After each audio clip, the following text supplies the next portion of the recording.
The question is, if someone is planning to buy a home in an HOA or a POA, and maybe you could start with the difference in an HOA and a POA because most people don't know, what questions should you be asking as a potential buyer so that you're fully in the know before closing, so you don't get any surprises after closing and don't learn anything after closing you should have learned before?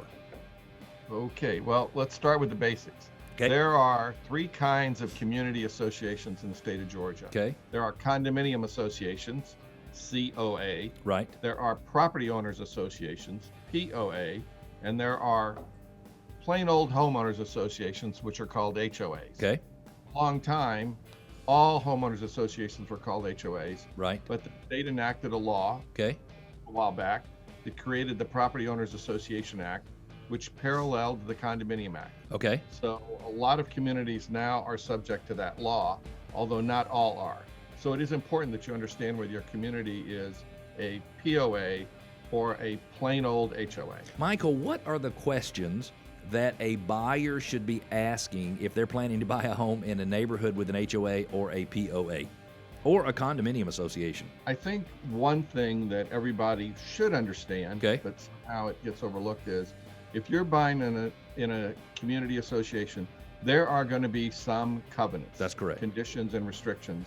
And those covenants are going to govern some of your behaviors. Whether you like it or not, when you buy the property, you voluntarily submit to play by those rules. Right. So that's one thing. You should understand what's in the covenants in case there's some specific covenant that does not fit your lifestyle. So I would say the second most important thing to avoid future surprises Okay. is to understand the financial condition of the association you're moving into, and do they have any large financial obligations?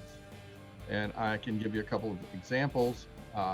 If you buy into a community that has a large detention pond Yes. or a lake, Yes. there's going to be some significant maintenance responsibilities, and I've seen numerous cases where those numbers reach up well past $1 million.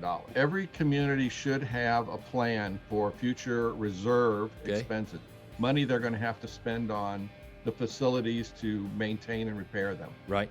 And they should be setting aside money for that. The problem comes up in two fronts.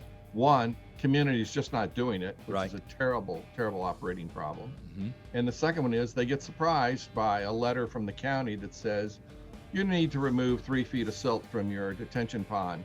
And that's where the $300,000 dredging bill comes in, that they have set no money aside for. It's amazing. And that gets passed back to the homeowners equally. Starting about 1990, most counties began requiring builders to build stormwater facilities on the property. Right.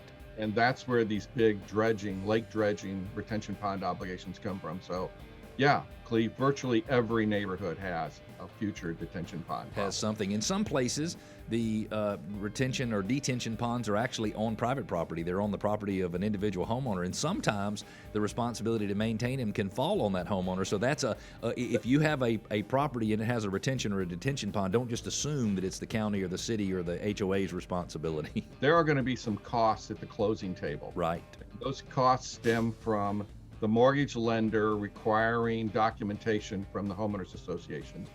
And most homeowner associations provide that documentation through their management company. Right.